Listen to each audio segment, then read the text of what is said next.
Let's get in to the predicted lineup.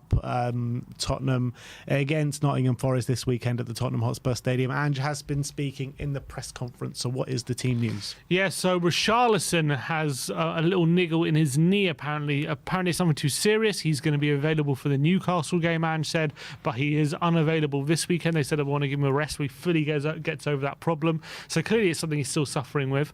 The long-term absentees, Solomon, Sessegnon and Forster still remain out. Yeah. All right, so let's get into... And actually said unlikely to be seen again this season. Wow, yeah. Expected. But let's get in to the lineup. 4-3-3 as per usual. In goal will be Vicario. Yeah, no surprises. Hopefully, we're not conceding any more goals from set pieces this weekend. But Chris Wood, big aerial threat, so Vicario could have a lot to deal with from that front. Yeah, it was interesting to hear what Wolfie was saying, isn't it? They're really poor at defending and attacking set pieces. Just knowing our luck and how poor we are at attacking and defending set pieces, they'll get one on the weekend. But let's hope Vicario does stay strong. Right back, we are going for Pedro Porro.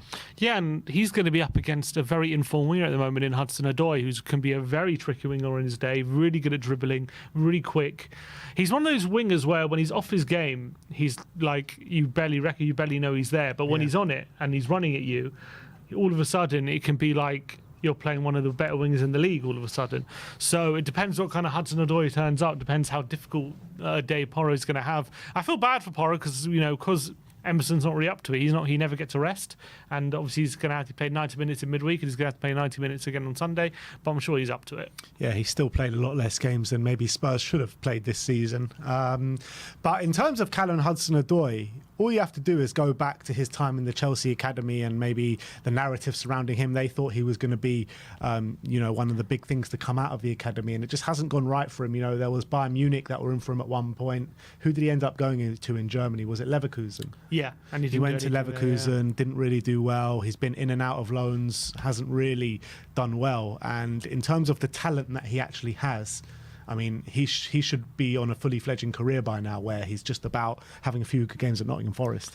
100%. This might be the best form of his career. That's how inconsistent he's been. And he's I think last few games, he got a goal last game.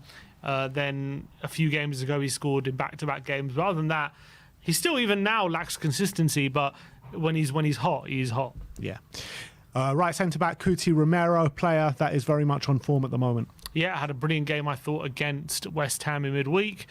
Chris was obviously a big physical threat, so he's going to have to make sure that he's dealing with that. I thought they dealt with Antonio fairly well, apart from that one chance Antonio got late in the game.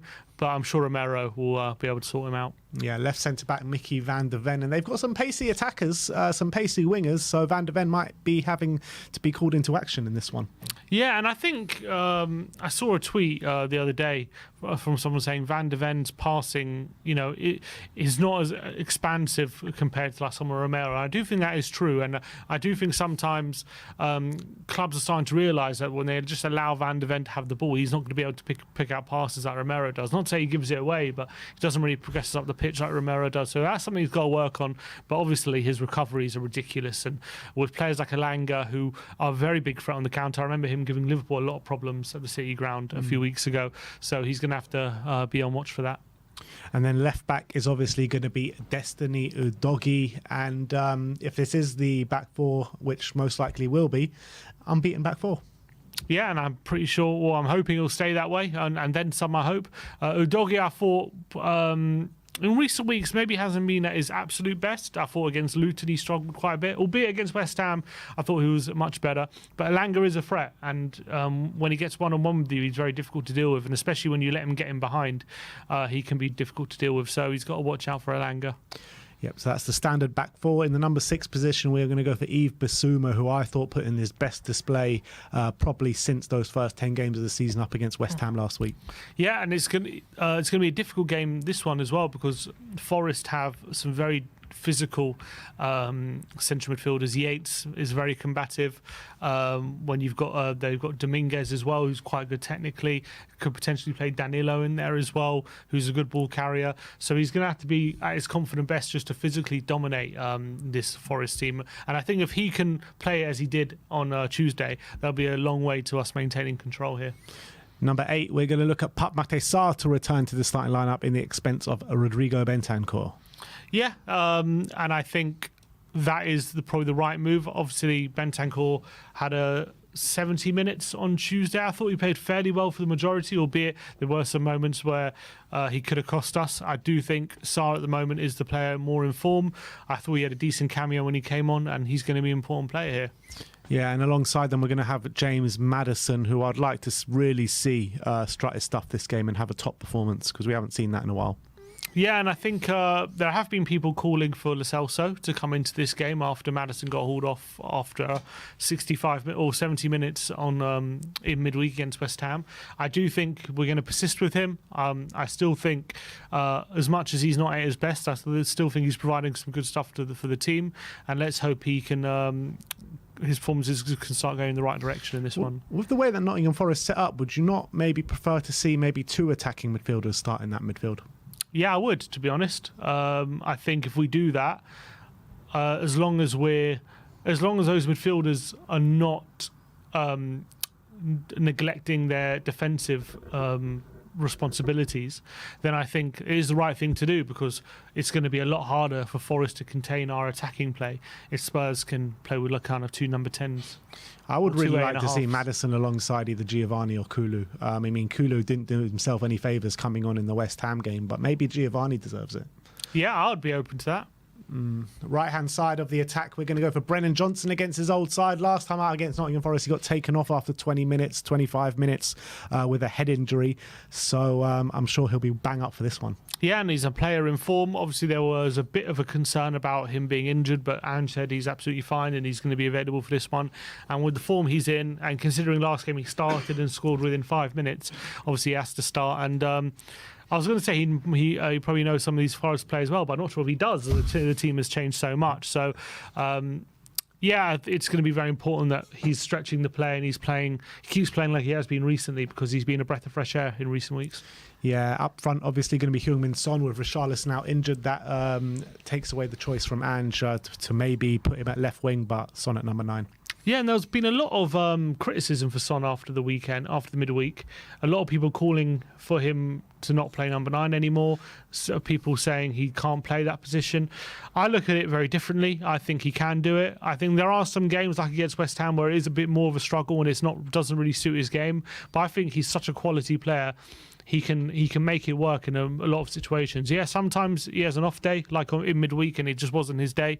But even though Forest play a low block, he still finds moments to use his quality, and I'm sure he'll do it on the weekend. The record speaks for itself, doesn't he? At Son at number 9. What is the goal assists? It's like unbelievable. 17 games, 12 goals and 6 assists. I think. You know what I mean? You can't argue. No, 5 assists. You can't argue with those numbers, and also the performance level he puts in. On top of that, yes, it wasn't great against West Ham because he had like 2 or 3 men on him the whole time, and there was literally next to no space, and they handled him really well. But 9 times out of 10, he performed really well in the number 9 position, and I think this weekend will be no different to that. On the left wing, we're going to stick with Timo Werner.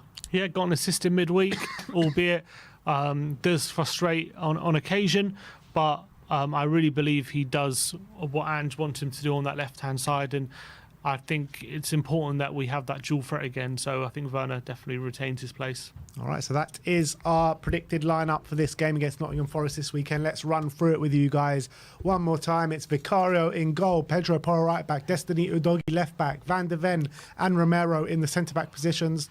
A midfield 3 of Yves Bissouma, Pape Sarr and James Maddison, with Johnson, Werner and Son in the attacking lineup. So the same lineup as against West Ham, bar Sarr for Rodrigo Bentancur. What is your score prediction? Yeah, I said 3-1. I do think it's going to be a difficult game. I do think Forest are going to come with a game plan to frustrate us and try and hit us in the spaces that we do inevitably leave, especially in the wide areas where that's where they're very strong in Hudson-Odoi and Elanga. So we've got to make sure that we've got those situations under control. But if we do that, and if we do that, if we can be a bit more proactive in our attacking play, not just pass it around the penalty area and look for the perfect moment like we did on Tuesday, but actually take more shots on goal, take more efforts. I do think we'll win the game, and I do think our quality will shine through.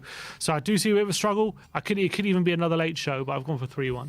Yeah, I've gone for 2-0 to Spurs. I feel like we have dealt with teams a lot better defensively of recent times at home. And you look at the Luton game, you look at the Crystal Palace game. Yes, we conceded in both those games, but, we didn't give up many chances at all. Crystal Palace scored from a free kick with their only real chance of the game, and Luton scored in the first couple of minutes with they did have a couple of chances, but their only real proper chance of the game they scored in the first few minutes. So I think we can keep out Nottingham Forest this weekend with the likes of Van de Ven back in the team, and he's going to provide a real good kind of answer to the threats that they have on the counter-attack with the likes of Elanga and Hudson-Odoi, even Hudson-Odoi's on the other side.